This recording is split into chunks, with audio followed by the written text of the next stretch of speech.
Greetings, dear suckers. My name's Joe Bob, and I'm very peeved. And welcome back to Disco Elysium, where two assholes are loitering around Kim's car. The fuck are you doing? Oh, I guess I have to be on the opposite side of them, sure. That's one brutal motor carriage, Says the young man with piss.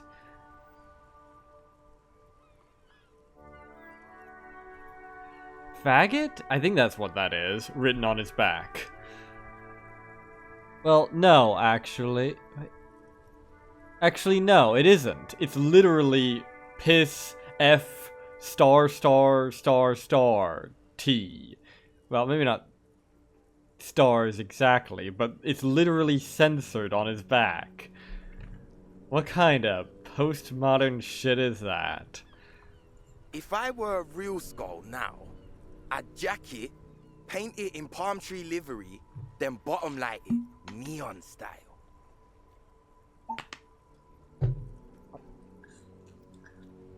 Cool. But you ain't, apparently.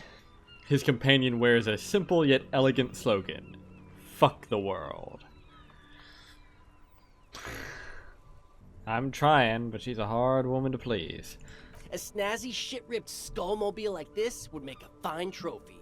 We could, like, hang fucking shrunken heads from the side mirrors. Cops' heads. Scary tribal shit. You do realize who is standing right next to you, correct? Yeah, tribal shit. A cop carriage like this would have proper skull value. Your face has proper skull value. While I appreciate the interest you take in my brutal motor carriage, I have to stop you right there. The RCM takes threats directed at its property seriously. It's just theoretical work, Copper. No basis in reality. Man, if we were certified skulls right now... You wouldn't be saying shit, because you'd just be skulls without tongues or lips. Skulls. Now there's a strong organizational title. Kinda generic. Who are you? I can tell you who we're not, cop. We're not snitches or skulls. Good to know. How do you pronounce that anyway? How do you pronounce that? How do you make that sound, Mr. Fuck the World? With your mouth. I mean, Kuno can do it too. I think Kuno S did it too? Maybe not. I don't know.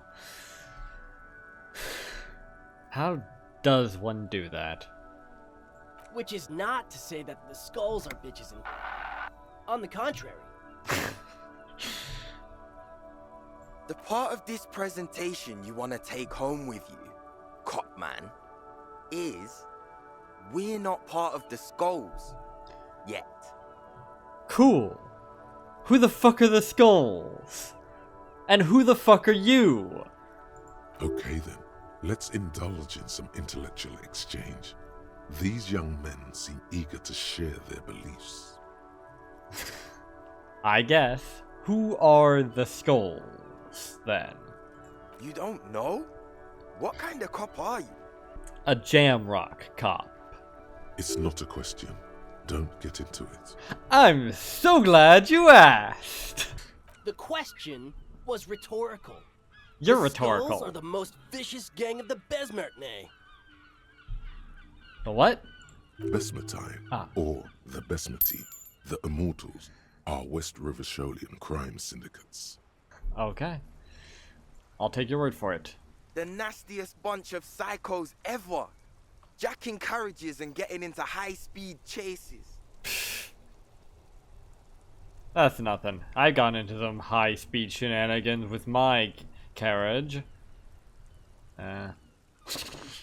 Possessing an infinite amount of fuck-all swagger, infamous for their non-verbal modus operandi. Non-verbal? If a skull spots you, he will pull out his dagger and stab you without saying a word. Ah. So, by nonverbal, you mean murder hobo. Good to know. The lieutenant's voice is as calm as usual, a testament to the violence and death he's witnessed through the sight of his firearm. That doesn't surprise me in the slightest. They usually occupy the burnt-out quarter in Jamrock, or you can find them loitering around their brightly painted bottom-lighted vehicles. Ah, so I might actually have encountered them then. I can't wait to become a skull. Bottom lights are wretched aggressive. Are they? I'll take your word for it then. Do you know anything about the murder that took place here? Murder? A man was hanged in the backyard of the Whirling in Rags. That's technically accurate, but misleading. Yeah, sure. We'll gladly tell you everything we know about it.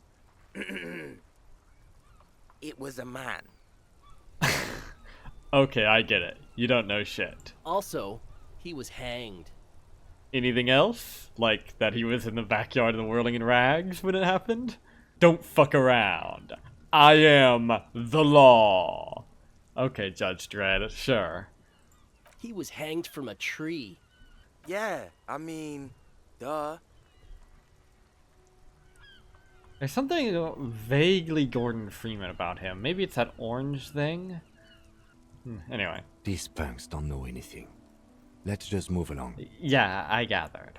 Hey, stop right there. How does one know anything? Oh. Builder, preserve me. Ah, this sounds like epistemology, a field so occupied by thought that it begins to question thought itself. I know that you don't know shit. Does that make me wise? I don't know. Exactly. How can one know shit? For example, how can one be sure that there truly is a body hanging behind a hostel? By looking at it, that's how. By observing it and noting that every single possible observance you can make of it, whether of your own senses or by talking to other people or what have you, confirms that there is, in fact, a body hanging behind the hostel. That's how. And thus, if you have sensible priors, the odds of anything else being the case become vanishingly small and therefore irrelevant. Unless you want to privilege the hypothesis like a fucking tool.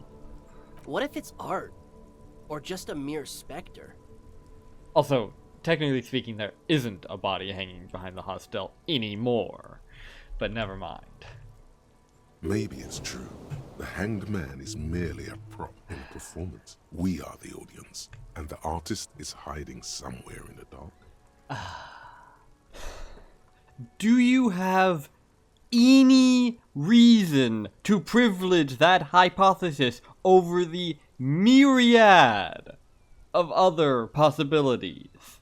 If not, why fucking bring it up? It's not. A man is dead, and we need answers. So what do you think we know? I don't know. I'd ask you about the armor, but I guess I can't. Anyway, do you guys know Cindy the Skull? Since, you know, skulls and all that. Possibly irrelevant, but possibly not. Oh yeah, Cindy's a right proper skull. The young man's eyes glaze over, his voice filled with longing. Down, boy. Yeah, a true artist of the future. Just like Arno van Eyck.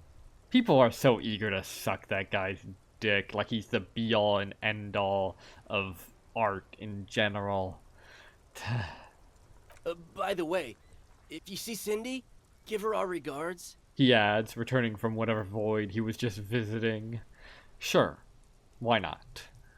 For all their nihilistic posturing, these young men are not lacking in youthful idealism.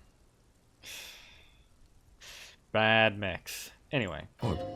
There isn't a hint of hate in them. It's like they're piss and fuck the world out of some kind of moral obligation. Is that odd? I mean, it's a little odd, I suppose, but... Not unheard of. I've known people like that. Kinda sad. The lieutenant on your left is unusually lenient toward them. Oh well. I see you kids are into hypnotic dance music. Oh man, yeah. He exclaims, then stops himself, processing the rest of your question. We're not fucking kids, man. Well, I should hope you're not fucking kids. That would be concerning. Be wary of the abyss. His blonde friend adds ominously and points to his temple. You're saying your mind is an abyss? That's not exactly... Well, why? Probably because of how non-verbal their mode of operation is going to be. It's a threat. A threat? Good. I like those. But I don't. In fact, I dislike them so much I'm willing to drag you boys back to the station just to calm myself down. Oh my, Kim. You've got a damn good bad cop voice. You must have practiced that a lot, or you got a natural talent for it. Maybe both. Hey, there's no need for that. We're just talking here. Joking too. Stay light, man. See how they fall. Nice job, Kim. Yeah. Didn't you cops, like, have some questions about skulls or some shit? Why aren't there more skulls in Martinez? Why is it in all caps, anyway? The Union does their share of policing in Martinez, at least where gangs are concerned. That's why there isn't much organized crime around here. Well, besides, you know, the Union. But never mind. Apart from the unions themselves, of course. Yeah, exactly, Esprit de Corps. Exactly. Don't you worry about that. We're gonna make up for the deficit. Good luck with that. Yeah, we are. The young men exchange approving nods. Your rhetoric is confusing. Are you a part of the Skulls or not? We're not franchise skulls. Well, not yet. Once we get our name out there, we'll have a chance to join them. And what makes you think that the organization would accept you? I mean, not that these organizations tend to have the highest standards, but, well. Because we can be just as psycho and vicious. You'll see. That has to be the least threatening way anyone has ever said words to that effect. At least that I've heard. You two don't sound like you're trying to join a criminal organization. You sound like you're trying to join the Wumpty Dumpty Dom Center. But in a non-threatening and definitely legal way. The other one quickly adds and whispers something to his friend.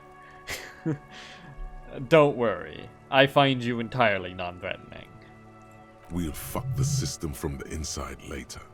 Just be cool now. The damage will be tenfold. Right on, fuck.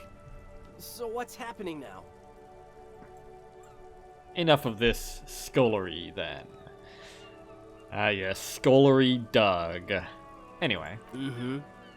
What's with the jackets? What about them?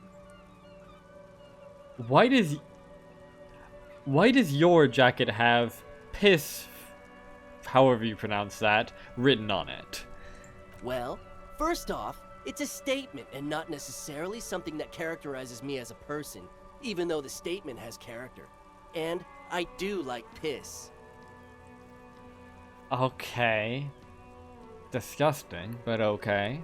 The word piss epitomizes the struggle taking place in the world.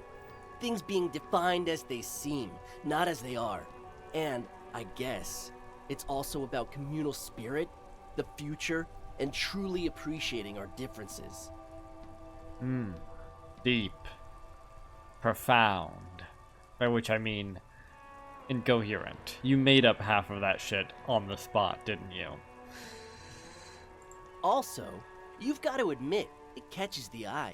And since the Grand Piper is slowly but steadily moving towards basing the economy on it, attention It is imperative that the medium itself convey the message. Sure, makes sense. Why not? What I mean by this is, we are all and that the world is inherently meaningless. Sure, why not? It seems that the young man has a certain expertise in at least one field, even if it's rather narrow. I guess. He can certainly spin a yarn, I'll give him that. And why do you have "fuck the world" written on your jacket? That one's a bit more that one's a bit more obvious. Like I said before, many men keep searching for the one, for so-called true love, which is actually just obsession masquerading as kinship. The thrill of the chase, the hollowness that fills your chest cavity after catching it. Yeah, exactly. So it is about literally fuck the world. Like I said before. Yeah. Again, pretty obvious. I'm wondering if the poetics come with the jacket, or are they derived from something else entirely? Good question, Drama. To catch a fish, you'll need to hurl the lure many times, and even then it isn't certain that you'll get anything. If you blow up the lake, though... Yeah, blow it up! Blowing things up. He's saying what we're all thinking! you get more fish in a shorter time. And, for time is of the essence and fleeting ever so quickly, one must think of a way to fuck the whole world and not get caught up in fucking someone. Yeah, that actually makes a decent amount of sense. Instead of all loving, it's all fucking. Fucking the world as a whole. Or something like that. Because when one fucks everything, he fucks nothing. And that, to me, feels glorious. Sticking your dick into the void. I guess. You know, there is a hole in the world not far from here if you want to literally stick your dick in the void. Well, it's only 2 millimeters. I mean, maybe you could fit, but... Hate to admit it, but in a weird way, he's got a point. Yeah. Actually. It's not the deepest of thoughts, I admit. But for some random bozo on the street, without many years of philosophy behind him, it's a coherent point. Is it a coincidence that here we have 2 badass jackets and 2 badass cops? Excuse me, French nonsense? Are you pondering what I think you're pondering? Hey, Kim. Yes? Do you think it's a coincidence? What is? There are 2 of us, and 2 of these jackets. What are you implying? The lieutenant looks confused. You know what I'm implying. No, I don't. What are you implying? Oh, darn. Are you more of a piss... or a fuck the world kind of guy? Neither. Come on, Kim. It's just a mental exercise. Fine, if only to end this discussion. Theoretically, if I were a juvenile delinquent, if I were to already be down that path, I think piss is the stronger of the 2 statements. Really? Oh, okay. That's good, because I feel more like a fuck the world kind of guy. So that's convenient. Seems about right, especially considering your heroic exit attempts. Indeed. Although that was more me fucking myself, to be fair. Or maybe the world fucking me? Some combination of the 2. That's an origin story for a dynamic duo right there. I guess so. So are we done here? Or you don't need us around for your secret whisper party, do you? Maybe I do. Half-Light Legendary 14. Ask for the jackets for yourself and the lieutenant. +1 demonstrated authority, +2 they're just off-brand skulls. Huh. Okay. Well, talking with you has definitely been something. Something stupid. Okay. Half-Light.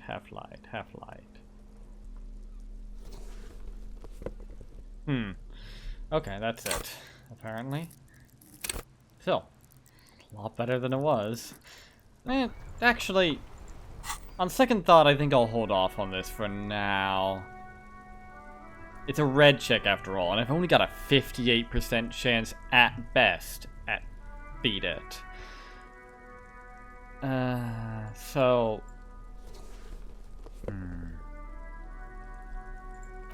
I mean, two bits of Half-Light gear. That's more than some skills get, but still.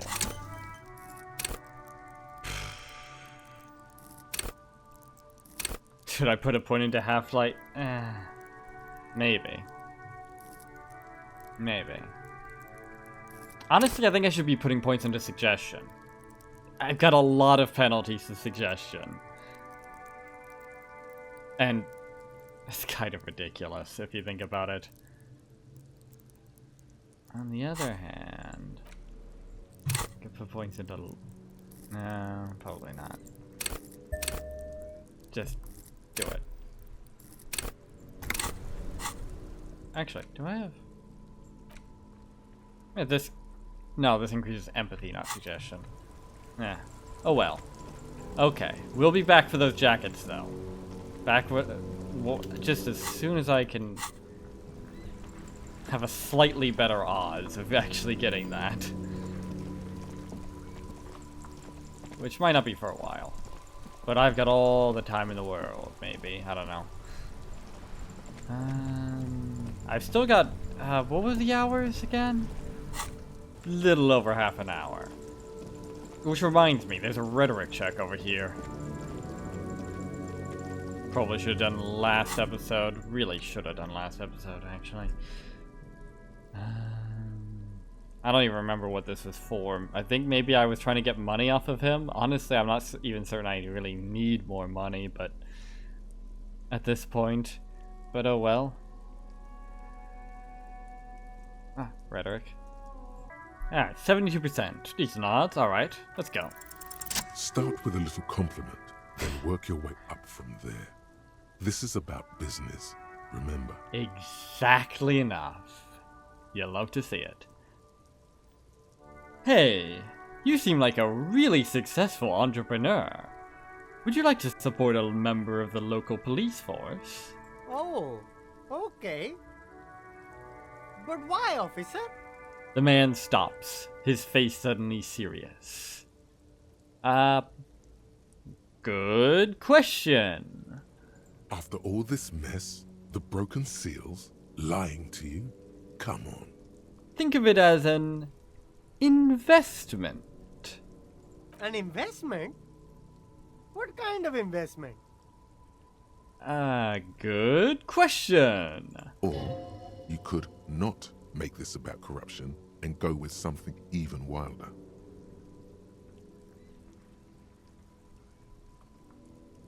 Okay. It's an investment in me, a highly experimental human being. My risk-reward ratio is insane. That sure sounds like a good thing if you don't think about it for 2 seconds. Sure, why not? I guess it can't be any riskier than speculating in exotic derivatives. How much are we talking about here? 1 million real. But officer, I don't have that kind of money. There's got to be a more modest investment. You twisted my arm, but alright. 10 real. 10 real is a bargain for that kind of investment. You got it, my man. He takes a 10 note from a leather pouch. Alright. Just like that. Sweet. I'll leave you to it for now then. Well, that was remarkably painless. Honestly not certain if I even need 10 more real. I mean, I've kind of exhausted everything I can think of, aside from the dice, I suppose. And that one board game. You know what? I'm gonna splurge on grabbing that board game. Why not? I don't want to forget about it later, anyway. A small mountain of If you say so, but you better stay away from those immoral occult rituals. Sure, I'll do that. Anyway. A high pastel fantastique populaire board game. Illustrated with bucolic vistas and featuring odd-looking humanoid creatures. You're an odd-looking humanoid creature. It's the 3rd edition Mega Setting Supplements module, and can't be played without the main game. God damn it! We got gypped. Where the fuck am I gonna find the main game?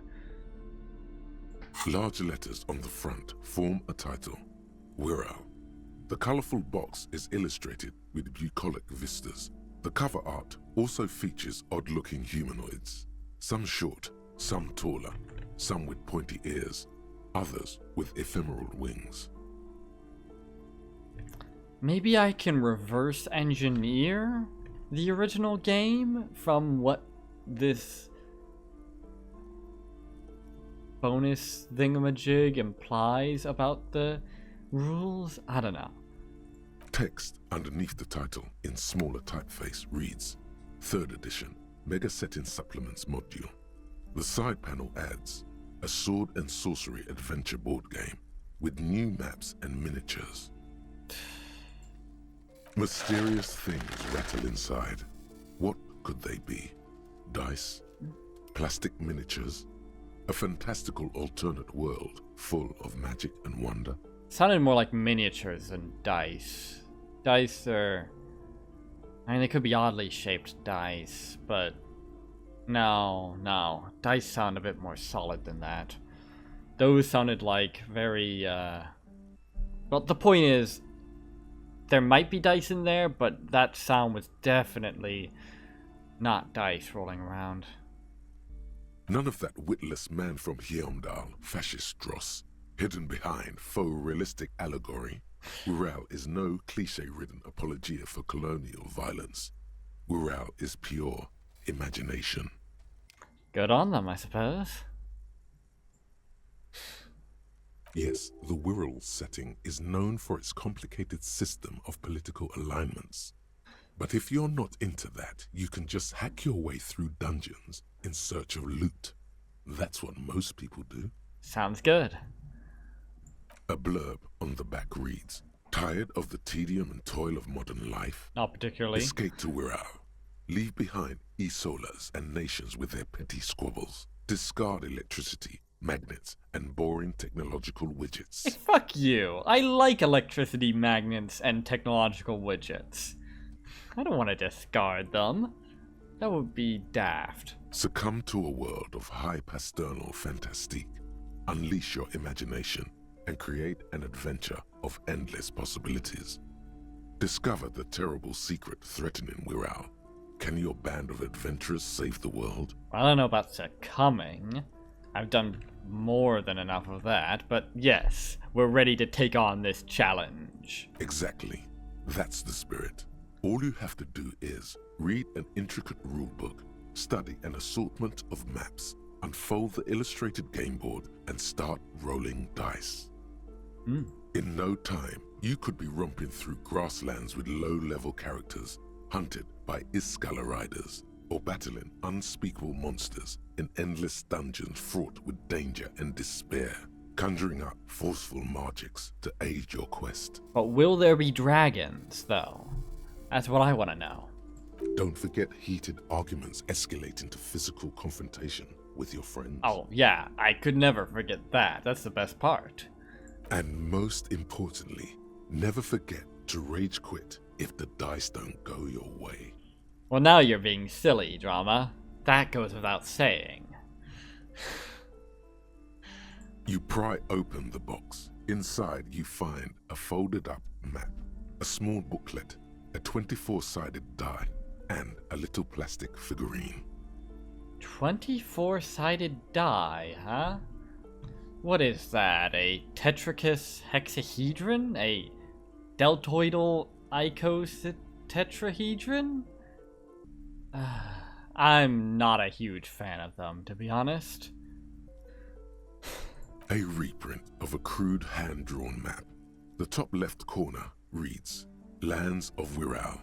The map features both small villages and mid-sized towns with odd names. Obviously. In addition to meadows, forests, hills, lakes, and seas, also with odd names. Obviously. The odd names are one of the defining features of these things. It doesn't seem to correspond with anything you've seen thus far. It's not a very helpful map. No shit. A quick guide to the magical races of Wirral. Create your own hero, choosing from any of these completely unique and fantastical backgrounds. Magical, huh? Is that even a word? Oh, whatever. The options are in order of importance. The Welkin, the Tweog, the humans, the fairy folk, and the pygmies.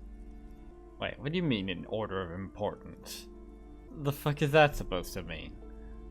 Obviously humans are the most important because they are the ones that made Wirral. Anyway. The Welkin, tall, lithe, and graceful, with long flowing hair and pointy ears. They're known for being powerful magic users, but can also hold their own in a brawn-driven fight. Hacks. The Welkin come with a variety of exciting sub-races. High Welkin, Forest Welkin, Lake Welkin, and Snow Welkin. But if you're not feeling experimental, a basic Welkin will always do. You're a basic Welkin. A grand race of industrious mountain people. They're short, stout, and muscular, and enjoy digging for gold and other precious minerals. They're also well versed in the art of combat, where they prefer to use axes and hammers. Okay. So far, these are literally just elves and dwarves, but alright. The Tweog also come in a few different sub-races. Hill Tweog, Shield Tweog, and Dark Tweog. Alright, time to read out the humans. I'm sure these will be hugely unique. They're just humans. What else is there to tell? They're average in all stats, and jacks of all trades. Yeah, because everything else springs from them. Some people might dislike that, think that maybe we should not have everything be based off of the human standard, because humans are very much not remotely standard in a lot of ways in the animal kingdom, and not just our intelligence. I mean, even the ability to sweat is surprisingly rare. And our whole body plan and everything, and, well, even beyond our intelligence, just the way that other animals see the world is very different. But those people are fools. There is one very important reason why everything springs from humanity, no matter how fantastical you get. And it's really obvious, and also not. The writers are humans. And that's not just a matter of them basing things off of themselves. That's a matter of them fundamentally not being capable of writing from the perspective of something wholly or even significantly non-human. Humans are an extremely empathetic creature, but even we base our empathy on the human standard. Because it's based on our own mind, which is the only mind we have access to. We can do a lot to adjust for what we think other minds are like, but we can... Well. Point is, writing truly non-human creatures is a chaotic task, ultimately. You're better off just basing them off humans and going from there. You can do a lot of creative stuff from that, but you can never hope to approach something non-human.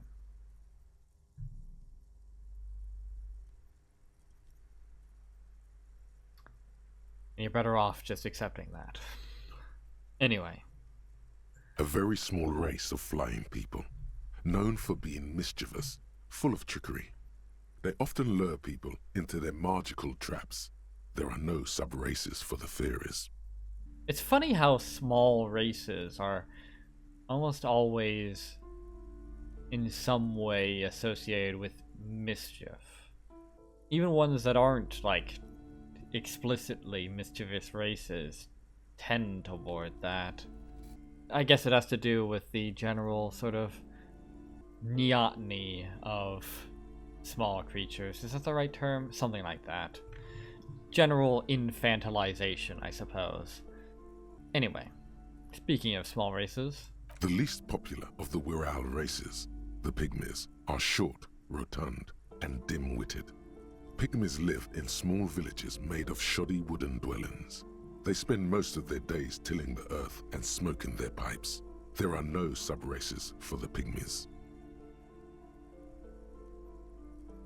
Only the elves and dwarves get that privilege. I guess because they're the most popular. So that's what it meant by most important. Anyway. Look at the die. That sounds vaguely dramatic.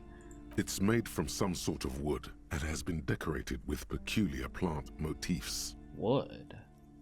Odd choice. You don't know much about dice, but this one looks pretty damn fancy. I guess we'll snag it, sure. If we gain nothing else from this, well... You place the die into your pocket. It's always good to have luck on your side. Ha. Guess so. I've got loads of luck on my side.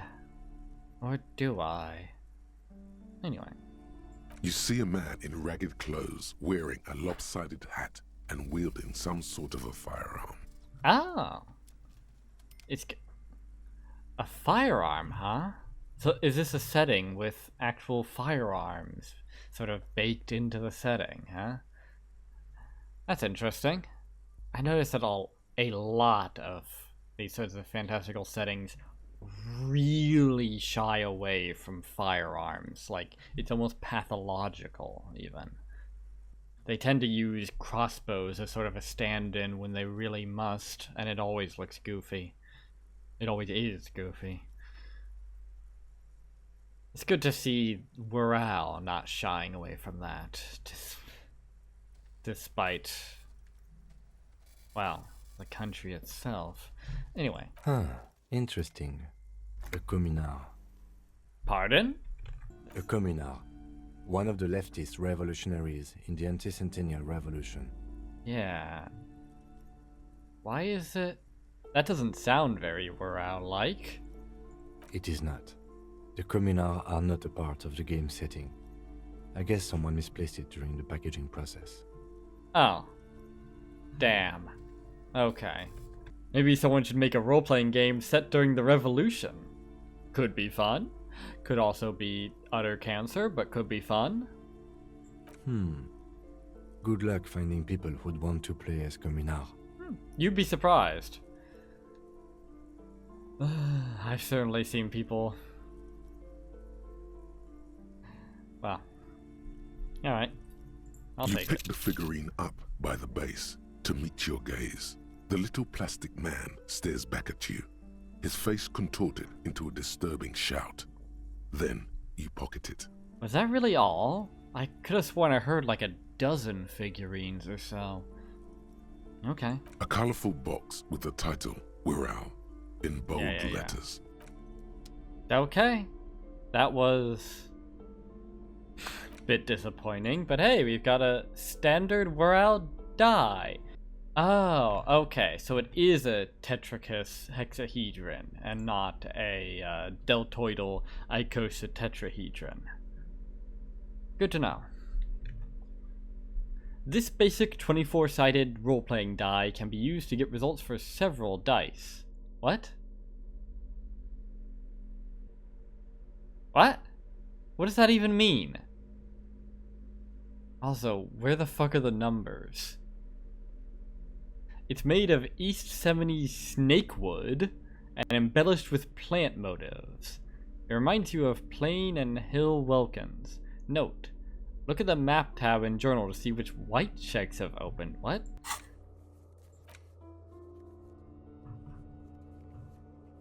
What? I don't know what that was supposed to do, but alright. Anyway, time to go. Okay. I don't know what the fuck that die was supposed to do, but it sure didn't do anything. Anyway. Now that it's 10... Hold on, officer.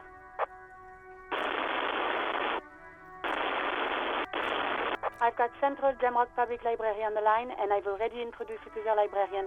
Connecting the call in 2, 1. Finally. Yes, this is Central Jamrock Public Library here. How can I help you, officer? He sounds worried, yet ready to assist. This is how people get when the police call. I'll bet. I'm looking for any information you could provide on Billy... I forget how to pronounce that name. A reader. Billy Majon, you said. Give me a moment, I'll have to check our database. He puts down the receiver.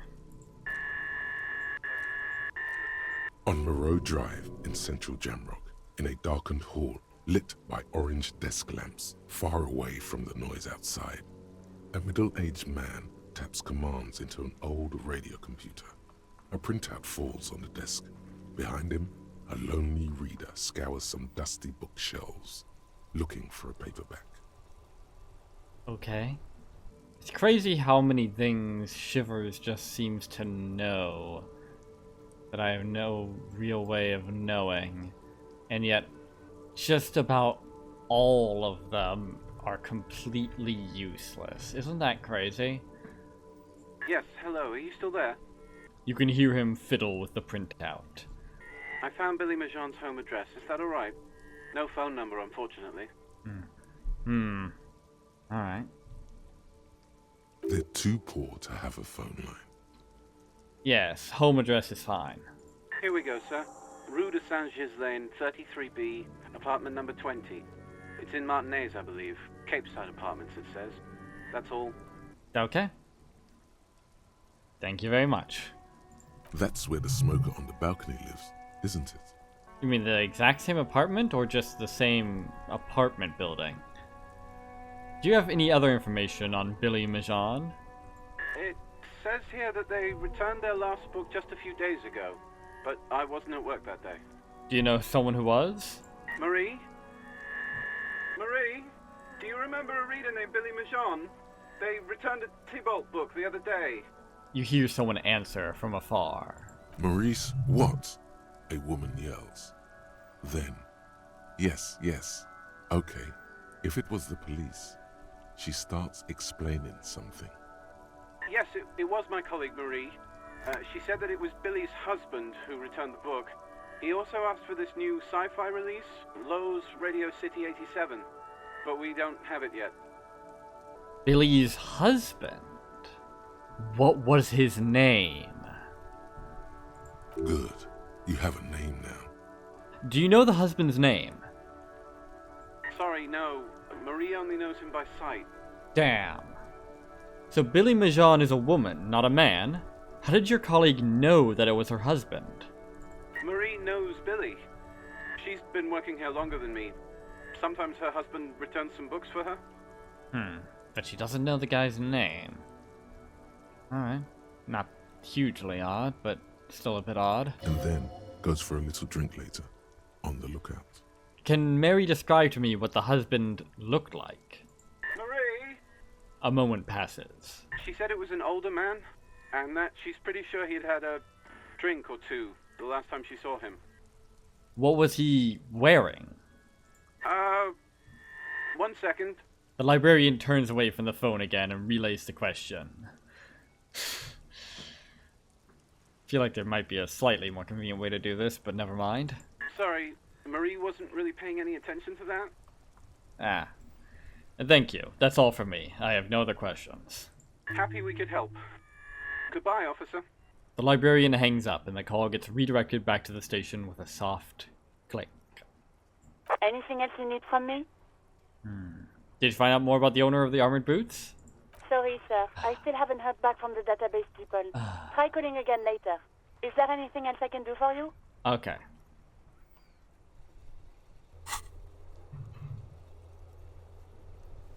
Do I have any calls to Dr. Sylvia again? Probably not. Okay, I'm done. 57. In the cabin. Alright. Well, that's... Inside, Shit. you see a set of Damn it. steering levers. Whoops. See if we can find a boat, huh? Whoa. What have we here? Bridge? A bridge with loose nails and rot-infested wood that creaks in the wind. A construction code violation if there ever was one. That's a good point, actually. That does not seem safe at all. Kim, it looks like we've got a construction code violation. True. They never cleaned up the war damage. The rest of Revachol looks better, though. But Lieutenant, think about the splinters. Think about falling to your death. Well, you... decent odds of surviving, but still.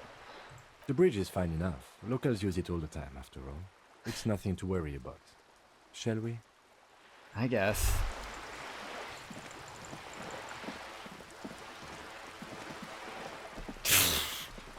Every time I go by this, I remember that stupid shit. Oh. Hey, Cindy. We talked to some wannabes. Hello again, officers. Have you come to admire my mural? Piss and fuck the world send their best. Their best isn't much, but they send it. I don't believe it. I've never known those boys to have manners. Yeah, fair enough. The bemusement in her voice doesn't fully mask genuine tenderness. Yeah, I made up the sending their best part, but I did talk to them, and their best probably isn't very much. Figures. All of you are liars. They're such sweet boys, though, aren't they? My sweet, sweet wannabe skulls. They'll never be accepted, but their hearts are in the right place. Sweet boys, huh?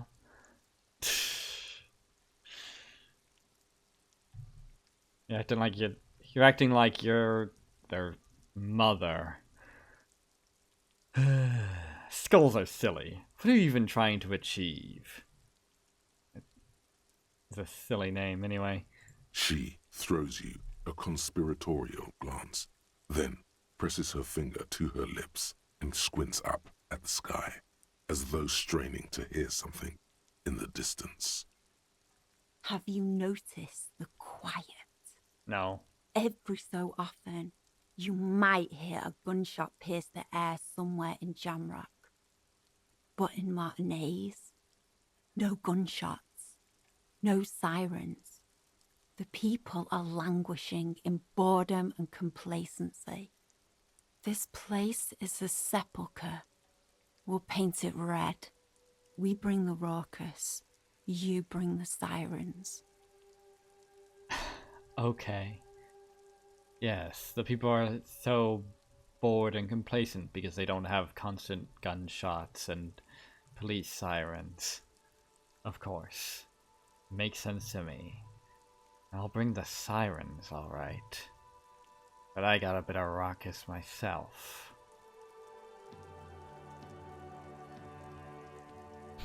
I'll see you on the other side then. She's probably not a good example of the gang either. Or maybe these skulls are more of an art movement than a gang. Maybe. I'm certainly more of an art movement than a gang, but... Alright. Catch you later, Cindy. Alright.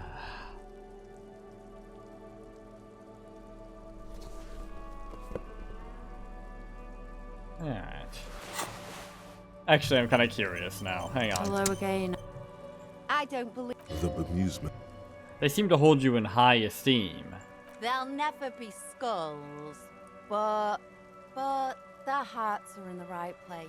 That sounded a bit odd. I feel like there should have been more of a pause, or maybe no second but. Skulls are cool. Can I be a skull? Fat chance. But you can still do your part to revitalize the neighborhood. But I really want to be a skull. She throws you a conspiratorial glance, then presses her finger to her lips and squints up at the sky. Have you noticed this place is Right. a sepulchre? What is it with these skulls and cooperation? They have to be the nicest violent street gang in Rivershore West.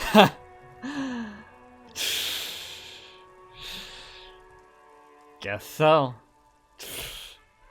I guess the place just needs a better class of criminal. Alright then. See ya. Wouldn't want to be ya. And yes, this door is suddenly green instead of white.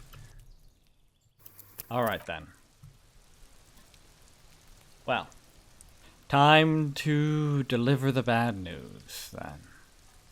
Or rather it will be, next time. Well, until then, I have been Joe Bob and I'm very peeved. And remember, dislike the video, unsubscribe if you're for some reason subscribed, and leave a nasty comment in the comment section down below. Fuck you all so much for watching, and so long, suckers. You're gonna be okay, kid.